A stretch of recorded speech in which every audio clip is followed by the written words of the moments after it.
All right. Welcome back, everybody. This is part 3 of Clockers on True Detective Season 1. We're into the fallout now. Broken trust, reopened wounds, and the moment this case refuses to stay buried.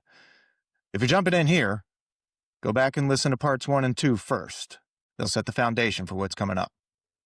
For now, let's clock in. Part 3 is next.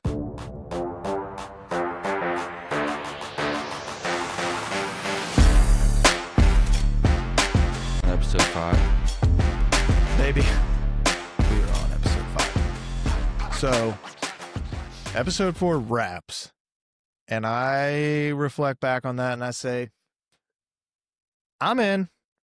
I was in from the jump street, guys, let's be honest. But that episode was like, okay, this is elevated now beyond a really good show to like, this is fucking awesome.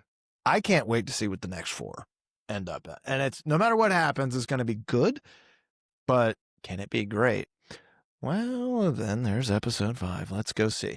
Episode 5, The Secret Fate of All Life. So we get Russ undercover actions that kind of have a fallout. We get to see Reggie Ledoux at work. We get to see Marty's personal life collapse. He has to go and, bother Maggie while she's at the fucking hospital and starts a whole scene there. The partnership fractures pretty irreparably. After this, the case begins to stall. We are kind of removing the illusion that these guys can balance their lives. They're just not capable of that. It starts to show that the obsession that's kind of taken over both of them at this point has a cost. And we are basically breaking up the duo in episode 5. This is the Maggie episode. You know what I mean? This was already in 5? Yeah, this is 5. It's towards the end of 5. But we got to start with... Because they get Ledoux. We got to start with Ledoux. All right, let's go through Ledoux. So let's get to Ledoux. We either Ledoux or we Ledon't. Let's Ledoux it. Do it. Ole do it. CK, take us off. This is my favorite scene in the whole show. Likewise. The way that they are both telling their lie to Gilboa. Mm-hmm. And then telling us the lie, showing us the truth on screen, what really happened. Yes. And I love that Marty blew Ledoux's face off. Yep. Because he deserved it. His first kill. Bro. First time he ever fired his weapon. First It was time, a headshot execution. it was amazing.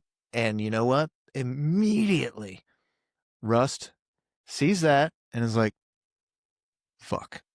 Goes over, tries to get DeWall. DeWall ends up running into his little white trash security system, blows up. But then, very quickly, Marty's like, I'm sorry. I'm sorry. I didn't know. I just saw those kids. And Russ is like, don't apologize. It's good to finally see you commit to something. Yeah. That's when you start to see the character development. Like, Boom. oh my God, Marty's actually a good dude. That's right. What the fuck? But the thing that this scene kind of, I'm not going to say it was unbelievable or cheesy because I actually liked it, but it made me think, holy shit, was Russ a Green Beret? Because when they're going in there, he's like, they got booby traps all over, you need to follow me. And he's like fucking Mission Impossible going through these. And you see Russ following him, but it's kind of like, what training does this guy have? And then you hear Marty go, this guy could follow a trail like a Native American. Like, Yeah. And you're like, wow. How is he Huckleberry Finn? Like, how is he so good at everything? You ever gone hunting, Marty? Well, there you go. That was 12-point buck year before last. I'm not talking about sitting in a tree stand waiting for something to come to you for gaff bait, whatever the fuck he says. Yeah, and Marty's like, fuck you. Man, you have really figured out a million ways to be an asshole. Yeah. So he said, but it's like, you're forgetting he grew up in Alaska, Yeah. With his only uh, had a dad. Vietnam vet dad. Correct. It makes sense. No TV up there. The only thing he could do is go outside and do shit. So he kind of figures out, that kind of stuff. He's not military Yeah. that we know of, but that the hunting banter was fantastic. I fucking love that. But that's how he learned. But yeah, he tracks like a freaking fiend, man, and knew exactly what to do and what not to do. And I thought he was so goddamn quick Yeah. to think, take the handcuffs off of him quickly. That was the best Before the- detail. Dude, I Let's just start trust setting. him. Best detail. I'll take care of the rest. You take the kids, you get them out of here, and I will take care of the rest no matter what. You keep them in there for right now. I need a minute. He goes out, takes the gun, because he knew instantly, like that, we got a situation here that if we tell the truth, Mm-hmm. we're going to jail. We're not going to be able to solve this case, or we're going to get booked for doing the right thing, Yeah. which is fucking killing these assholes. Fuck him. Yeah. That's his words exactly were like, I'm sorry. He said, fuck him. Yep. Yeah, he That did is say what he that. said. He said, Yeah, fuck him. So it was like, oh, everything about this guy, I might fucking root for him. So he was so quick to think, all right, now it's staging time. And so they staged the scene like this was a big gunfight and they had no choice but to be the heroes and save the day Yeah. and shoot this guy. And the way that they both engineer Yeah. this whole thing, and then the story is identical with the two of them going to everybody for the rest of the time, to the wife, to ex-wife, to the cops that are interrogating them or asking them questions about Rust, to every cop in every bar after this, to the commission that's interviewing them after this. It's just like, damn, dude, that's a bond that is going to stick with you for Mhm. fucking ever, because only two people that are alive know the truth, Mhm. and it'll stay that way as long as you're both committed to this. Yep.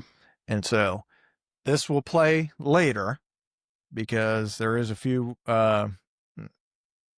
callbacks to that moment throughout the rest of this season.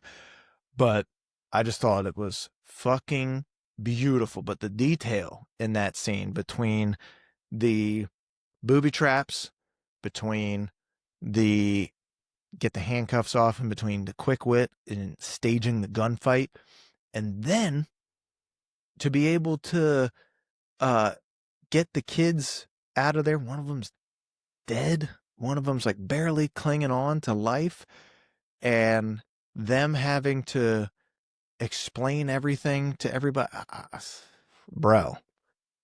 And you get to meet Ledoux and how fucking dark and creepy that guy's. Yeah. And you're starting to sense a theme here that there is definitely something beyond. This is just a sick, couple of sick fucks. Mm-hmm. This is something more, This is a cult. because you have DeWall, who we met in the prior episode, who had that creepy deep voice and that big ass swamp feel to him, but he had something beyond just that dumb backwoods demeanor. He was had, smart. I'm smart enough to know that there's more beyond this. And they are true believers in whatever the hell it is that they believe. It's not good, Yeah. but they are true believers. You see that with Ledoux too. And he starts talking, and he has the same deep voice. Mm-hmm. They all do. They all do. They all have the same deep voice, that dark, ominous tone, that feeling, and that they know you. Mm-hmm. even better than you know yourself, and you can pretend that you are whoever you think you are, but I know you. I've seen you before. Time's a flat circle. All that bullshit that Rust sometimes is guilty of displaying whenever he's in the car with these guys, or with Marty just driving and does all that philosophical talk and the monologues and stuff. These guys do it too. Yeah. But Cole's response back to them is, fuck you, shut the fuck up. Yeah. And but it's getting to him. It's It getting is to him. It's getting he's into him like, because- damn, Getting they're to him. speaking my language. Exactly. Yeah, and he's terrified of the idea that time is a flat circle, that you repeat your life Mm-hmm. over and over, because then he's got to relive the pain of his daughter dying over and over. And these guys want it to be true, and they're doing well. The one guy is the main killer. He's killing people. He's doing these rituals to get out of the cycle. That's what I found out. Oh. His reason for performing these rituals is to break the cycle of the repeating lives and to get beyond that plane into, I don't know what, but some higher existence.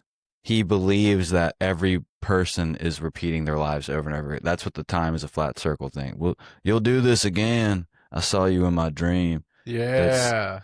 So they believe that, well, at least the one guy, the main killer, Childress, he believes that he can get out of that cycle. I don't know about these other guys. That does make sense, because there is a point where he says to his half sister that he's making flowers with that he said, I'm close.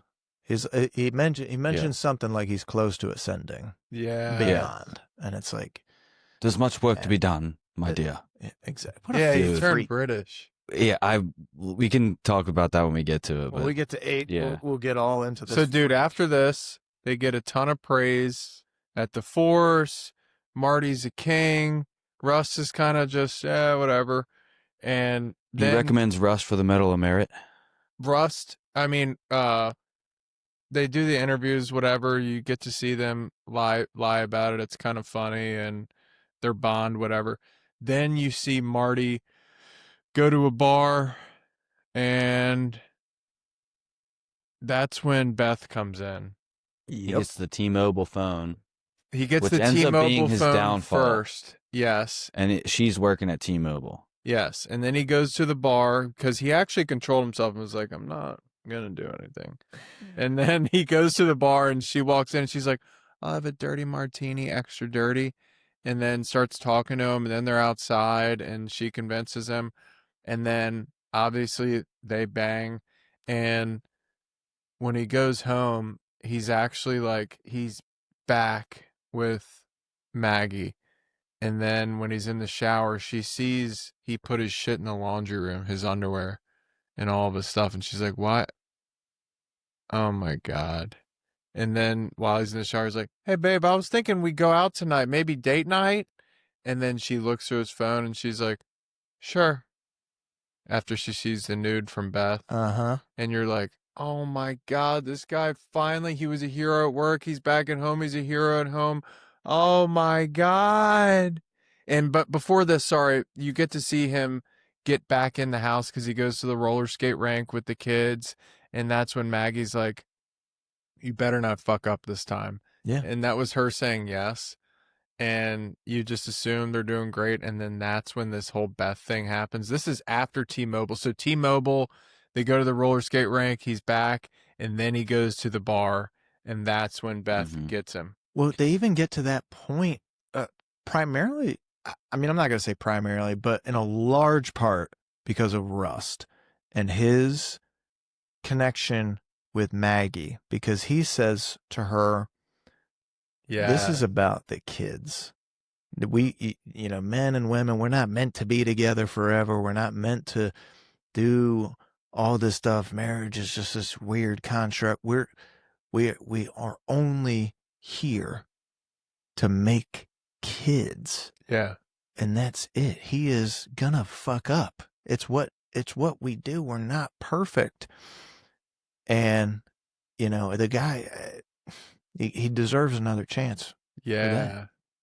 So they even get to that point. Well, what does because she of that. say to him where he walks out of that diner? She says that you're making an excuse. You're just like all the rest of them. You must have been a hell of a husband. Oh, That's when yeah. he's like, Fuck you. you. Yep. And You he don't know what walks kind of out. husband I was. And he Exactly. probably was a great husband, Yeah. actually. Yeah. I bet before the daughter died, he probably was like, I that's mean, probably why he's so bitter, because he had everything. So he basically gives Marty a layup. yep. Yeah. And then when she finds out, she doesn't know what to do. She calls him and she says he said he had to go in for casework. And he was like, look, they all fucking hate me in the office. So I don't know. They don't talk to me anyways. So maybe he is. I don't know. Or we're Yep. No, you're mixing that up. That was the first affair. The second affair, she finds out on her own. She finds out on her own, and then she shows Yeah, I up. know she finds out on her own, but she still calls. No, him. that was the first girl. Oh, are you When sure? when she calls Russ the very first But she time. still calls Russ before she comes over that But night. that was before she found out about. Yeah, but the why does Dario. she call Rust before she comes over? She calls him and says she shows up to his door. Yeah, but she Yeah, calls she doesn't him call before, him I that thought. time. I don't think she calls him the second time. Okay. I think she shows up to his door and she says he's doing it again. Yeah. She tries to go to the bar And fuck a prior random to guy. and F a random dude. Yes. Can't do it. So she goes to Russ's house, goes and tells him what's going on. She said, what are you even doing here? Because she's like, well, shouldn't he be working? And he said, I'm off the job. I got suspended. Then he got suspended. I don't remember what he got suspended for this time. He got suspended because he went to Billy Lee Tuttle's. That's right. Because he goes to Billy Lee Tuttle's and he's like, no, I just want to look at the files, because they start adding up all these pieces. Meanwhile, while this personal shit's going on, they start adding up all these pieces. And he's like, seems like a lot of shit's going down around the coast. It seems like a lot of it seems to be around these ministries and schools. Mm-hmm. And it seems like there's a lot of different connections here. They keep coming back to the Tuttles. And so he's trying to get to the bottom of it and look at files. Well, anything before 05 or whatever the date is that they keep pulling up. It keeps coming up. It keeps popping, and he's rattling the cages. And for every time that he does that, the Tuttles are to his face like, oh, I'm sure this is totally fine. I tell you what, why don't you call and make an appointment? We can set you up with that. Mm-hmm. Shouldn't be any problem. We'll get you whatever to the you need. archives. We'll just get you to the archives, all that shit. And it is all bullshit. Mm-hmm. All they do as soon as he leaves is call whatever politician is in charge, who calls the police chief, and they ream him a new one. Yep. He's the only guy doing his fucking job the entire goddamn time. Yep. And the rest of them are just witnesses. Towing the line, right? Towing the line. That's what we do. And we follow orders. That's what we do, right? Shane, before he gets suspended, this is one of my favorite quotes. And this one hurts. But when he gets suspended and he's walking out, Marty is trying to grab, like, what the fuck are you doing? What are you doing? And Rust just like kind of like freaks out on him, like spazzes, and he's like, remember, you're nothing without me. That is true. Because he's told him to go do his fucking paperwork. I think at that point he might have figured out that Marty was cheating Again, yeah. Even though he tells Maggie he didn't know, because Yeah. he's like, you moron. He calls Marty a moron, and it seemed like he knew. He knew. Because he was knew. part of the reason. Well, because he came into the suspension meeting all drunk again. Yeah, he's like, And- you're doing it again. Yeah, and that's when he said, "You're nothing without me," because he got mad because he said, "I'm gonna go do my fucking paperwork," and that's when Marty was like, "What?" and like followed him out, and he's like, "Literally, without me, you're nothing. Yeah. Like it's for Well- you to do the paperwork, you're finally doing something. I'm out here doing actual work, so Mhm. you're progressing your whole career through me." Yep. And that's exactly right. Marty is there at this point. The only time that he has been useful was episode 4 and 5, when he didn't have his family Yep. and he had nothing else but the case. And now that he has something else to latch onto, Beth, who we do meet earlier in the season. She's one of the prosts At the ranch. at the ranch who is not of age. We get to meet her, and Beth has grown up. Beth is lovely. But he keeps going back to these women and Russ calls it out like they're just young Maggies. Are you Yeah. fucking dumb? Yeah. Like, what? You have everything you could ever want, and you keep fucking it up. Yep. Also, Maggie is still hot. Yeah. Maggie's still, she's She's smoke still young show. Are you Maggie. freaking kidding me? So Marty. Maggie goes over to Rust's. She comes on to him. And he's like, "What are you doing? What are you doing here?" And she has her way with him. And after it's over, I guess you could call it that. well, he kind of has. chokes her out. Dude, and I love it that it's 20 seconds long. Oh, if yeah. that. Yeah. And he's just like, It was so animalistic. They show him from the back, and it's like a Discovery Channel. It was. Well, you can tell. I thought about this before I came on. I thought about this, and this is maybe crazy to just put two and two together. But he's so moralistic. I think the reason it was so quick was because I don't think he sits in his apartment and jerks off. No, probably not. I think like this was like, Dude, if you're I'm- surrounded, look at his apartment, dude. It's sparse. There's nothing like- there except papers of dead people all over the place. That's not fucking. he doesn't like this guy. Yeah, it's going to be 2 seconds. Like he hasn't Yeah, done this in years. yeah. Because if you haven't in that long, then Mhm. that temptation would be so much Yep. more, and it kind of explains like that he would do it, Yeah. and he hasn't felt the touch of a woman in Yeah. Yeah, how many years? long he time. Dumped that one girl. That's right. That happens, and immediately afterwards, he's like, "The fuck are you doing here?" And she's like, "I'm sorry, Russ. It wasn't you. I just knew that if I did this, he would never let it go. Yeah. This is something he could never live with, Mhm. That And was I her need- divorce. and I needed to hurt him." Yeah. And so that's what she did. I don't know. and I think then- she kind of liked Russ too. a I'm little sure bit. she did, and I'm sure he likes her too. There's definitely feelings there, but it's not like, "Hey, we're gonna get married and have a life together." It's Yeah, not. It's yeah. not like that. I think they have a mutual respect for each other. I think there is attraction there. They're both good-looking people, And then they're friends. and they're friends. But it's more of a, she needed to get back at Marty, and in a way that he could never forgive, and it worked. Now, Cole freaks out on her, screams at her, "Fuck you, get the fuck out. Get out. Yeah. Get the fuck out." And she does. And he cries, she cries. He's like, "I know what this means now." I mean, Yeah. he was drunk at the time, but it's still, At that point, he's always drunk.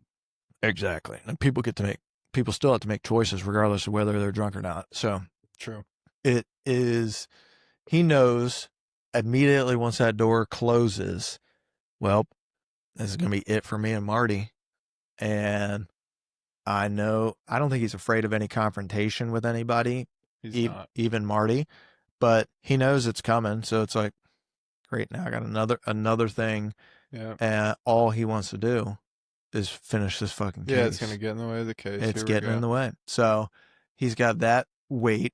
And then you see Marty come home. You have Maggie sitting there waiting for him. And she says, "Sit down, Marty. Yeah. We got to talk." He's like, "Oh, what's going on, babe?" I know. I love that part. "Hey, baby. How "Hey, are you? babe, how honey?" are you?" And he kisses her, and she does this, and he Mm. just does it on the cheek. But she's like, "Go ahead and have a seat. We got to talk." And he's like, "Okay, what's going on?" "I slept with somebody." "What?" "You know him." What are you saying?" Who? "You know him well. I slept with your partner. I fucked Russ." And he's like, "What the fuck do you mean?" And he does the same childish shit that he did with Daddario. He's like, "Fucking whore." Yeah. And she's like, "You know what? I'm going to be honest with you. I haven't been fucked like that since before the kids. And that's when Oh. he freaks out. And Dude, at that point, I'm like, she took it too far. oh man, I can't blame him for this. That's never So- coming back from that. No, there's no coming back from that. Dude, if you hear that, it's like, Bro, he bum rushes. She's lucky he didn't do her. Well, listen, time is a flat circle. He could have done it again. So he goes over there and is like, gets in her face, and she's like, go ahead, do it. Give us something else to talk to your daughters about. She calls him a coward. And she said, get your fucking hands off me. And so he is like clearly in a rage, but it's mostly like, damn, I can't believe that she said this. I can't believe that she did this. I can't believe that she did this with him. And I can't believe that all of my transgressions are back. Because before that, she said, oh, I saw the messages. Nice ass, Marty. yeah. Okay. B. Really? I always knew I was a little too skinny for you. And he's like, babe, what are you talking? I can't help it. It's some crazy bitch. It's Yeah, just Still yeah. lies. He Still still lies. lies. He could have he's caught and he's still lying. I think he thinks that the truth is so painful that Yeah. he just cannot do it. So his way of dealing with it is by biting his fucking lip. And he just can't get over that. And so the next day we have the fight. Him and Rust duke it out. They duke it out in the parking lot of the PD, and everybody just stands around and watches. And Marty gets some good shots in. I'm not gonna lie. Yeah. He kind of whips ass, but at the same time, he gets his ass whipped. He even And- asked him later, like, did you let me? No, Yeah. that's the part that stuck with him. He's like, Russ clearly like has moved on, and this is episode 7 or 8, and he's like, something's been really gnawing at me. Did you ever hold back? Yeah. I feel like you held back a little bit. Why does it matter, Marty? Doesn't matter. Well, because that really fucking would chap my ass. If you were holding back in a fight like that, you don't do that with another man. You wouldn't have quit. You're just so goddamn mad. Like, I would have had to kill you. There was a really cool detail going from this episode to the next when Marty goes to tackle him for the second time and Russ like brushes him off and he busts up the back of his truck. Yeah. And I then the remember. next episode, cut to 10 years later, and then they meet back up and the truck, the tail light is Yep. still busted. Yep. Like he's just like, he doesn't care about anything in his life except for the case. He won't even fix the freaking tail light. So true, man. So And he's true. still driving the same F-250 19. Time jumps forward. Rust and Marty are estranged. They haven't talked to each other in years. Mm-hmm. Maggie and Marty, I don't think have talked in a couple years. She's Too. remarried. She's remarried. She has a nice big house. Don't Escalade. ever see the husband. Nope.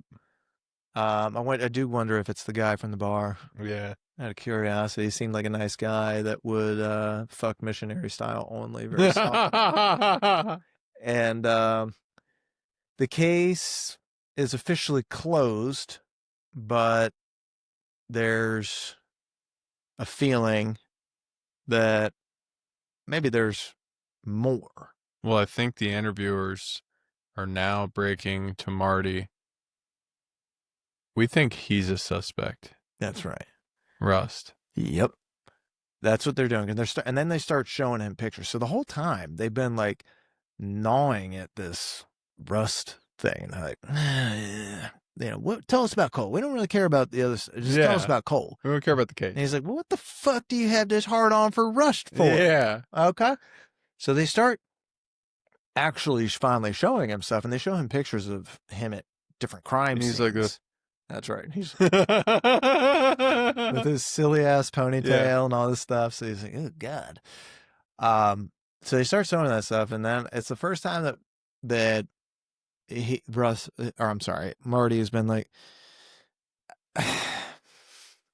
I mean, I don't know. And then the detectives, to their credit, as much as they make themselves unlikable in this, they're like, think about it. From our perspective, we have a guy who has been he's chased down every lead, right? Everything that you got has come from him, Yeah. right? And isn't it funny how, everything lines up exactly the way that he told you it would, and how these things have played out in a manner that kind of fits his story. He's always right. He's always right. It's a little odd, isn't it? And now we start finding him at these other crime scenes of more murders that are more recent. And then the seed starts getting planted with Marty, like, maybe, I don't know. Yeah, not the Rust I know. No, he says, Maybe. well, look, you could be right. Whatever Rust was or is, it's none of my business now. I'm done here. Mm-hmm. And he closes his book or whatever, and he walks out. He closes the Then book. they have to get Maggie. Exactly. So then they go get Maggie, and they start peppering her, and she's doesn't know anything about the Ledoux stuff. Yeah. But they start talking to her a little bit more about the personal stuff. Hey, whatever happened to Cole and Marty back in '95? They always do that. Back in '95, Not whatever. about. So she's like, well, I don't know. Think people just grow apart. Partnerships aren't meant to last forever. But she said, well, what happened to you and Marty? Was that just, anything happened there? Seems no. I mean, it's just us. It's personal. Yeah. And anything to do with Rust. And anything to do with anything. Yeah, she stuck up for him. Like, he's a good guy.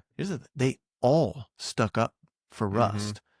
And it's because they know deep down he is a good man. Yeah. And he has the best moral compass of all of them. And they're not going to let two fucking cops that they've never met in their life, who just happen to have circumstantial evidence, stack up against somebody that they've spent years with. Years. And they know how much this case means to him and finding justice for these people. So it is interesting. But episode 6 is really about examining these guys and who they are beyond the cases, or beyond this case, if there is no case.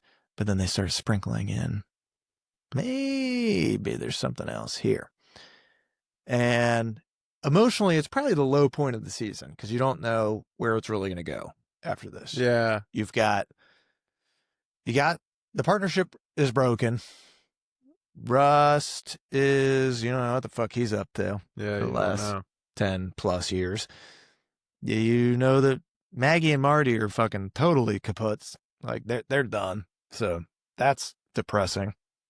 Because then you start seeing the kids grow up. Russ, you don't see much of him, Ooh. but you see the kids grow up, and you see Marty's oldest, Audrey, is all gothed out for a little bit, and then you get to see the interaction with the boys, and Marty having to be the cop dad who beats up the two, I don't know how old they were, 18, 19 maybe? I think they were 19. 19 and 18, 16. double teaming a 16-year-old, and he said, nope. And he ends up throwing up afterwards, which also is like, maybe this guy does have more of a moral compass than what you would think, given his transgressions. But he's also still just, what a fucking conundrum that guy is, man. Go ahead. We skipped over this scene And it might have been before Marty says, I'm done with the interviewing. It definitely was before because he's still talking to the two detectives. Yeah. And it's a total blip in time. It doesn't help the plot. But what it does is he says something to the effect of, Marty could have got a confession out of anybody. He was the best I've ever seen. He's the best And assist they man. go through all this stuff, and he gets to one interview. They do a couple of them, but he gets to one, and it's like the woman who killed her kids. Rust. And he's interviewing this lady, and this is like one of my favorite scenes as far as like, oh my God, this show's good. Yeah. Because he was so good at it. He's like, he bonds with every person in there, and until they believe, like, look, this guy is actually like right. Like, I need to just get it off my chest. Like, he doesn't even seem like a cop. He seems like he's just like me. Like, he's been in the depths of hell. And then after the girl says it, he tells her, well, now you're going to go to jail for the rest of your life. So what I would do is if you can find the time, I would kill yourself. Yeah. And she's This like, prison is "What?" very hard on people that hurt kids. And dude, and she's like, what? And he's like, and leaves. And and he doesn't even like, he doesn't waver or anything. He's just like, Doesn't bat if an you eye. can find the time, kill yourself. Well, look at it from his perspective too. He lost a daughter to a car accident, and here you have this woman who has three healthy, well, they have health problems, but they're alive, and she murders them, and he would give anything to have his daughter back. Mhm. So he's like, you deserve it. And he has no remorse for these people, that her or any of the other people he questions. Like, even with Charlie Lang, he's like, y'all think because I showed him those pictures that got Dory Oh. killed? And he's like, probably had something to do with it. Yeah, and Marty's like, why would you do that, man? Why would you say that? And he's like, it's funny what you get a hard on for. Yeah. It's like I forget what he says, but it's like, that's the one thing you care about. You can hurt everybody, but the one thing you get a hard on for is this guy. Mm-hmm. Fuck him. And then Marty's like, And Marty had a little connection with that guy because he's like, I mean, you know how it is. You want yeah. a wife, but only half the time. And Marty's like, Yeah. Marty's in the background like, well, this guy's onto something. yeah, that's a little smarter than he looked. Hey. It's true. But that scene was cold in a lot of Cold. ways. No pun intended, or maybe. Cold. Yeah. But it shows you that he despises these people more than you probably realize, these people that are capable of evil. Mhm. And no matter how they try to justify it to themselves, he's just had enough. And throughout the season, with each episode, he gets more sick and tired of being the only person that can see all this shit, or at least acknowledge it publicly.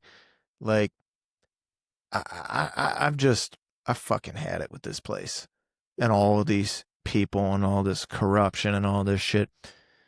You also learn at the very end of 6 that, well, maybe Tuttle, I think, dies in this one. Mm-hmm. Or at least you learn that he died, and you're like, okay.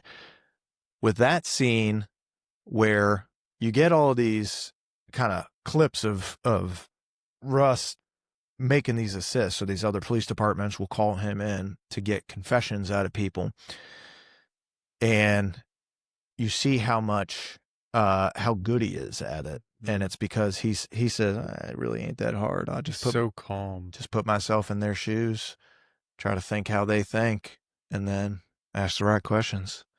And then that's it. They'll just tell on themselves. Mm-hmm.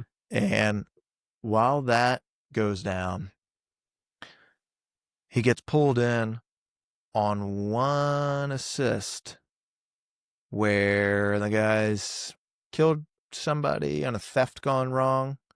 He's getting, trying to get a confession out of him, and he does get it. But the guy says, I know who you are. He's a little scared. It's like, oh yeah, when you read a paper, surprised you can read.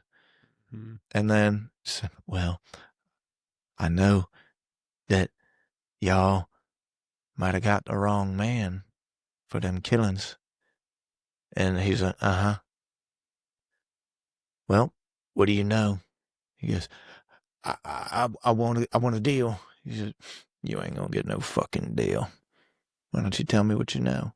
He said, I know about the Yellow King. He said, Yeah. what'd you say? The fuck did you say? And he said, I know about the Yellow King. The man that did all that. He's still out there. I can tell you about him, but I need a deal. He said, with the Yellow King. What the fuck did you just say? And he freaks on him.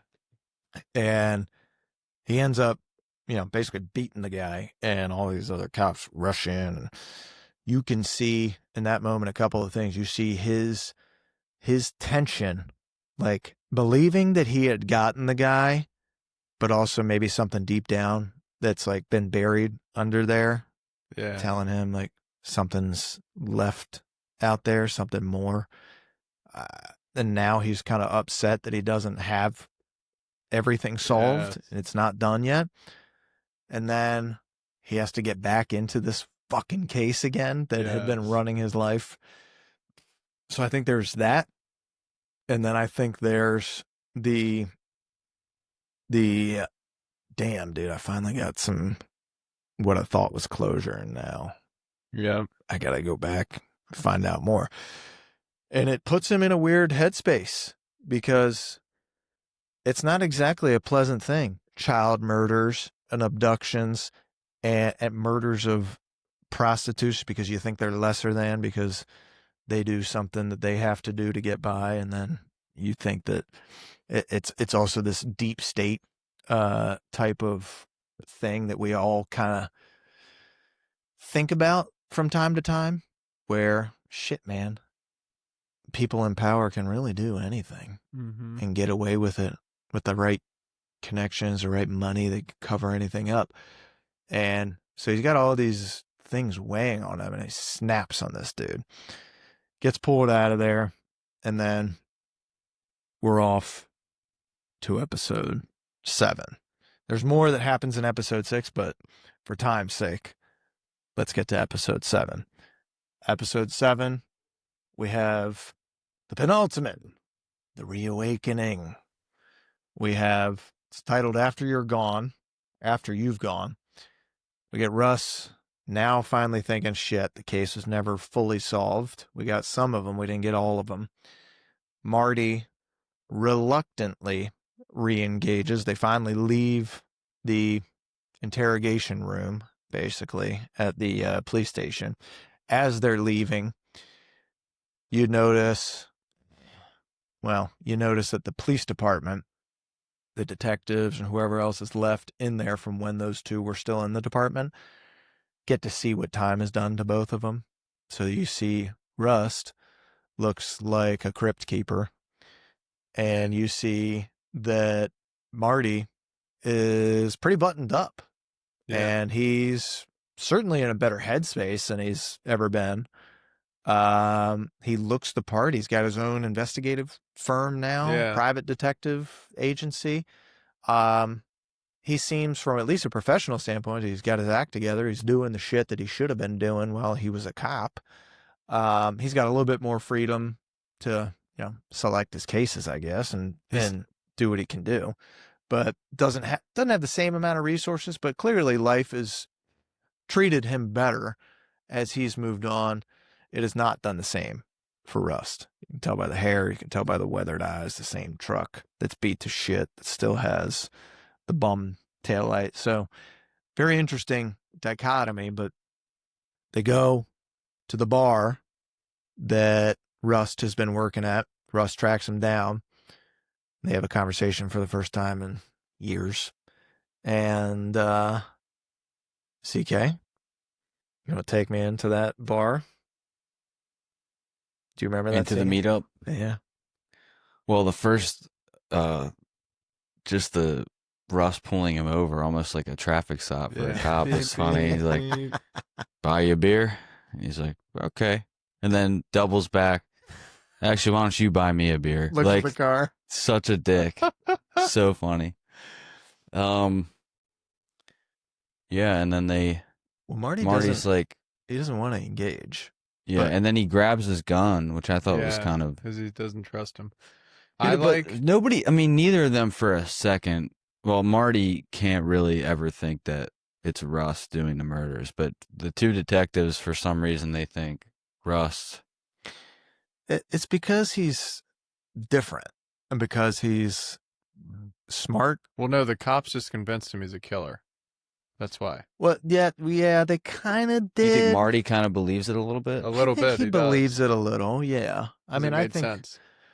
what the story that the cops have laid out is believable enough for him to at least consider it. But I think I that mean, he knows that he didn't do the original ones No. because, he would have been there. yeah, and they got Reggie together. They know Reggie was. Exactly. But Did he's it still because a he had the little kids. off. He hasn't seen him in a while. And plus, he looks like that. But they get to the bar, and basically, Russ is just playing catch up. How you been? Mm-hmm. Are you still working there? Why'd you quit? And Marty tells him it was one thing. I couldn't do it anymore. Crackhead put his baby in a microwave to have him dry off after a bath, and I was done after that. And then he asked, "What have you been doing?" He said, "I went back to Alaska for about 10 years. Got tired of it. Came back, started working a bar."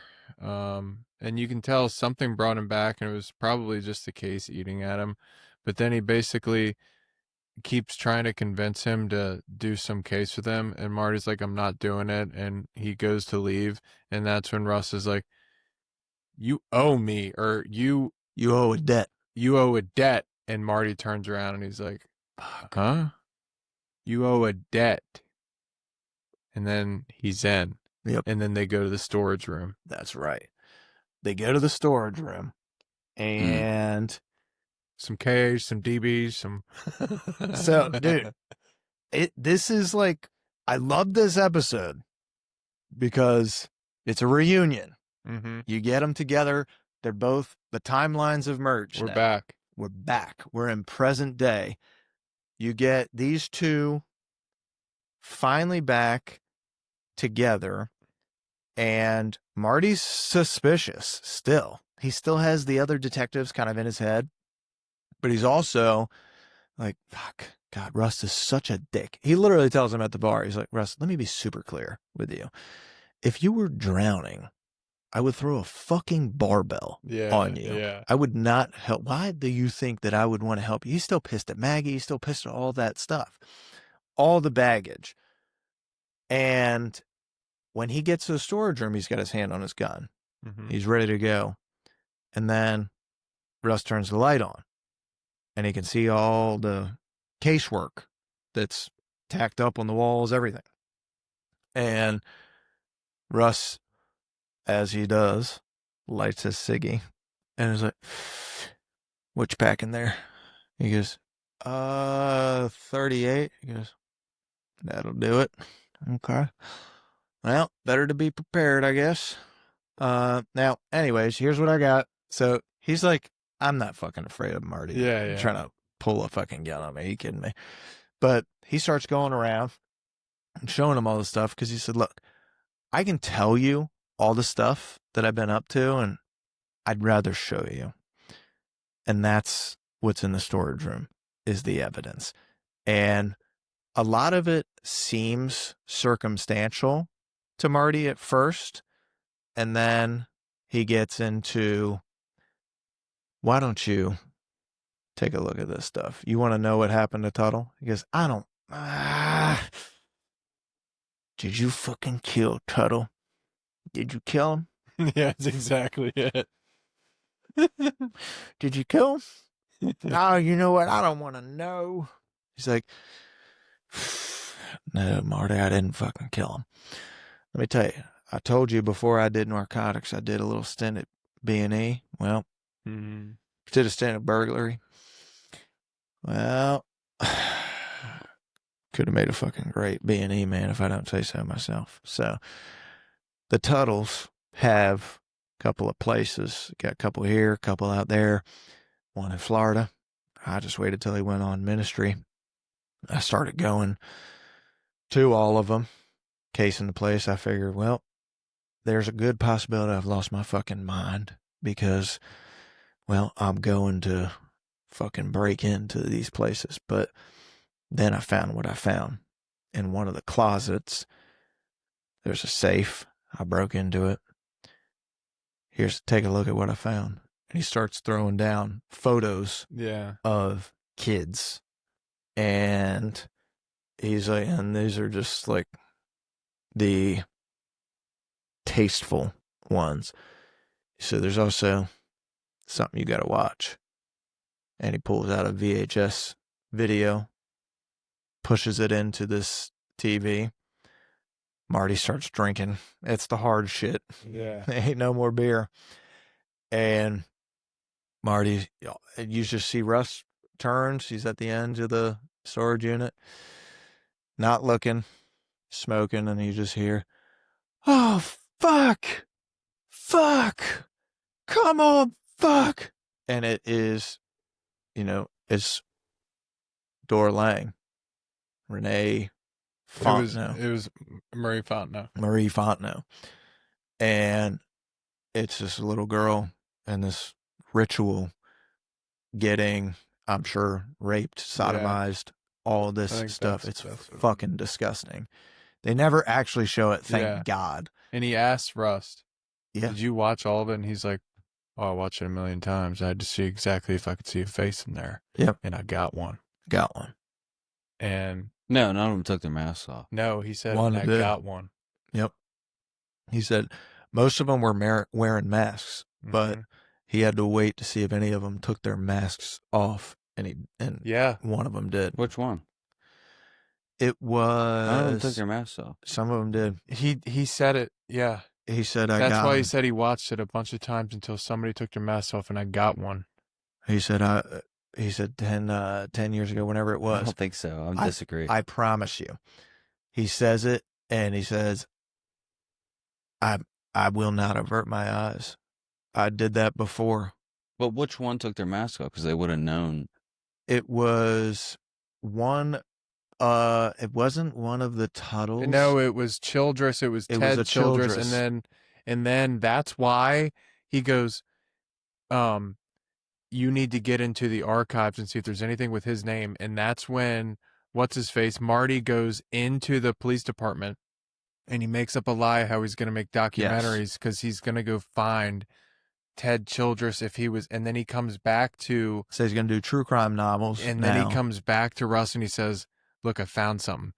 You won't believe this. Garessi was the first guy that was in there, but Childress was working here at the time, and he was a sheriff, and he overwrote everything he did and Covered said up there the was an error. Fontenot. Yep. So he was involved in this, and Yep. Russ is like, fuck, I knew it. And then he said, get the battery kit, and he was like, no. And then tries to tell him, like, we're going to play golf and try to be his buddy. So that's how they get to the Garessi part, because they're looking for the Childress connection. Yeah. Yes. So the Childress is the So one Ted that Childress took off his mask. correct. So he took off the mask in the video, so he's in there. So Marty is like, shit, well, you got all this already. Like, why do you need me? He's just, I need access. You still have friends at the force. Mm-hmm. Nobody fucking likes Russ. Yeah. Russ. So he said, you still have friends of the force. You have access to systems I don't have access to. And, this is the only way to get these fucking guys. We got to get them now. Because now Marty's like, this is hard evidence. This ain't no bullshit. Yeah, But this is legit. you can't exactly go to the cops with that, because then it's like, all right, well, how'd you get it? Yep. But after he watches the video, he presses him again. He's like, all right, now tell me for real. Did you kill Tuttle? He said, no. I just imagine he killed himself, or somebody came to him. Found And out once I got the tape. He Found thinks out. somebody had him killed because He got the tape. he was going to get blackmailed with the tapes after they figured it out. Yep, Mhm. exactly. I was gonna say about this tape, how do you think they made that, just production wise? Because how do you make a fake? I think you have Uh, to film it with one of those old cameras. Yeah, no, probably. but I'm talking about how do you do that with a child actor without Well, it doesn't have to severely be a child traumatizing them? But that actor. was a child. Yeah, but you could get even a child. You could still do it because it's not scary if you're producing 10 seconds of film where you're just laying down and somebody's wearing I like a don't tree know. suit. I don't even think that The- they showed that. They- Only thing I No, they They showed the showed- child with her legs. They and shit. show, Oh. yeah, like maybe they used a prop for No, the they were legs. spread apart with. They could have used a dummy.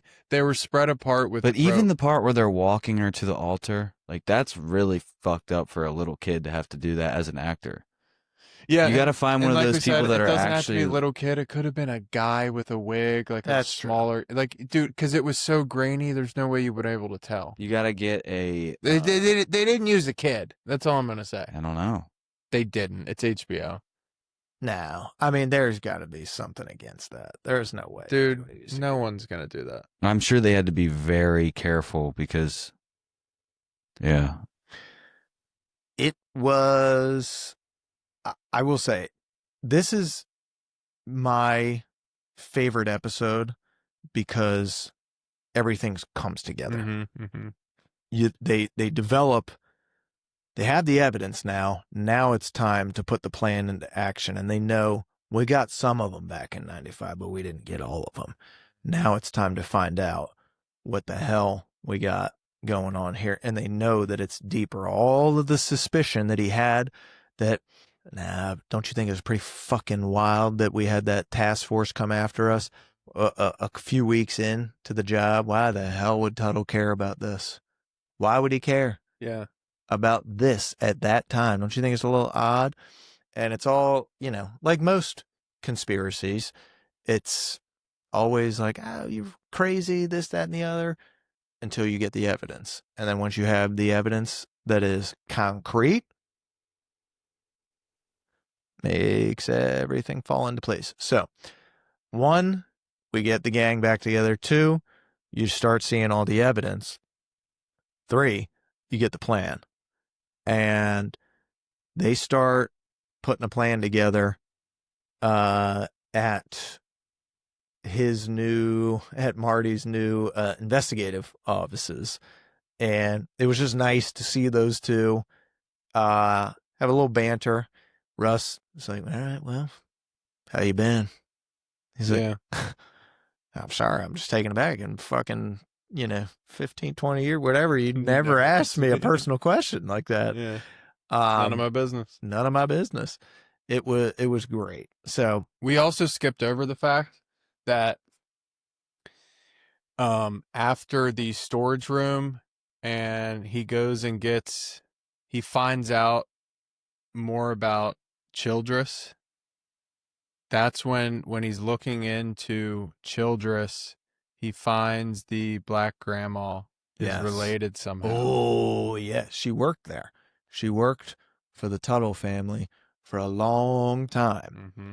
And so they find her. They go and make themselves. They look like cops. They certainly look like cops. But they said they were. Oh, yeah, Ancestry. They're looking to follow Ancestry stuff, and they said they would get something out of the will or something like that. And she was like, "So we're gonna get something out of this? You very well could. You could." That's what it was for. I remember it was like the granddaughter or whoever was like, "Land writes my ass" or something like that. That's what it is. Something crazy. Yeah, it's for the will. That's right. Ancestry. And so they start talking with her, and Russ, in classic Russ form, is able to get her talking. And Miss, you worked for the Tuttles for a long time. She starts saying, yeah, families were bigger back then. And, there's a lot of them.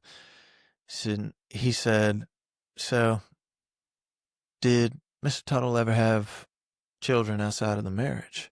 She said, of course. Yeah. A lot. But, I shouldn't be talking about this. And he's like, no, it's all right. And she said, well, Mr. Tuttle, he only liked them that once. Once they had been, he didn't want them no more. Yeah. Meaning he only wanted virgins. Or this was Mr. Childress, right? Mr. Childress. I don't know if it was Tuttle or Childress, but it was No, somebody. this is Childress. This is Childress. She's related Okay. to Childress. Really? I thought she was in the Tuttle Childress family. is a cousin. She of worked the for Tuttles. Sam. That's right. You're Wait, right. or did she work for Sam Tuttle? Sam Childress. Sam Tuttle. Sam Tuttle, Ted Childress. So she worked for Sam Tuttle. And you're right that she did say that about he only wanted them virgins. Only Creepy one of them. motherfucker. But Tuttle creepy. is one of his outside marriages was the Childresses. Yes. And he kept them close. Yes. And and then he said, was there ever a Childress with the scars on the face? Yeah. She said, yeah, I believe that was his grandson. Poor boy, his daddy did that to him. Burned them all up. Yeah. And we're immediately like, okay, what the fuck? And then Russ pulls out the ledger, starts going through his notes, and is like, can I ask you one more thing? You ever seen this before? And shows her The devil nuts. the nets and the spiral. Mhm. And she says, she comes alive. Yeah. You know about Carcosa? Yes. And goes into this whole, it is so creepy. Yeah. And she goes in on it like she's a believer Yeah. in Carcosa, and that death is not the end. Death is not the end. And that's when the granddaughter's like, mineral rights my ass. Yeah, that's what it is. Mineral rights. And so she said, y'all need to go. And then the woman starts coughing. They get out of there. Dude, and then she says, man, she's been crazy as hell. And Russ like, she's not crazy. That should worry you, mister. Yeah, exactly. She ain't crazy at all. So thank God for that lady. Now, that confirmed Childress. Mm-hmm. So then they start looking at that confirmed he's related to the Tuttles and all that. 100%. So there's see, I fucking knew this thing was all network. It was all tied together. I knew it. Then they start looking at the Childresses and what they were doing around those times. And that's when Marty did some fucking cop work, which is incredible because, that's not old Marty. I think that's when he goes into the police force and gets the stuff and finds, oh my God. Well, he gets the files, and the files show, he puts them up against each other and shows the two houses. And he's like, we kept hearing about green ears on a spaghetti man. Now, listen, does this look like a freshly painted house?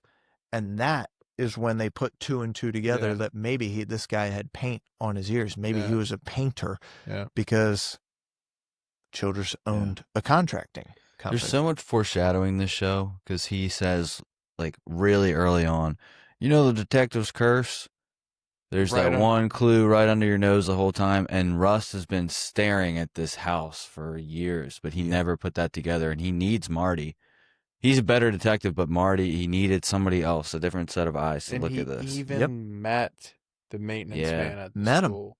And he might have even figured it out back then, but when he met the maintenance man is when they got the call about Ledoux, so he had to cut it short. Yes. So it's not even really his fault. He just, they're like, we got Ledoux. Let's go. Well, he didn't stand up. And also Gilboa and the other guy met him too, and they just cut him off. It shows how bad. Shows how incompetent they are. Yep.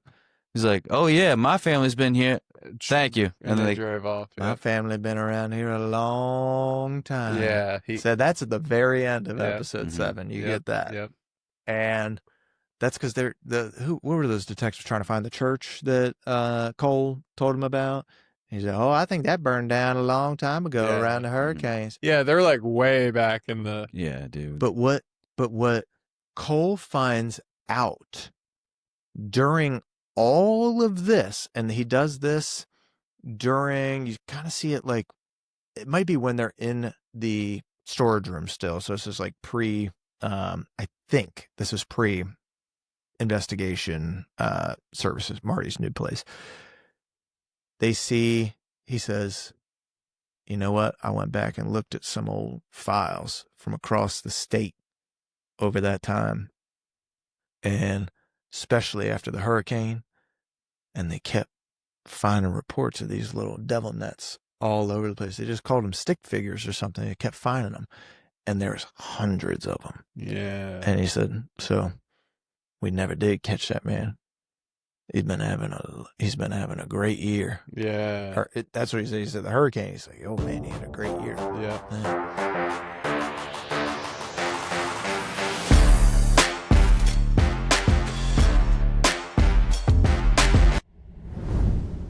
All right, people, that's the end of part 3. And in part 4, we go all the way.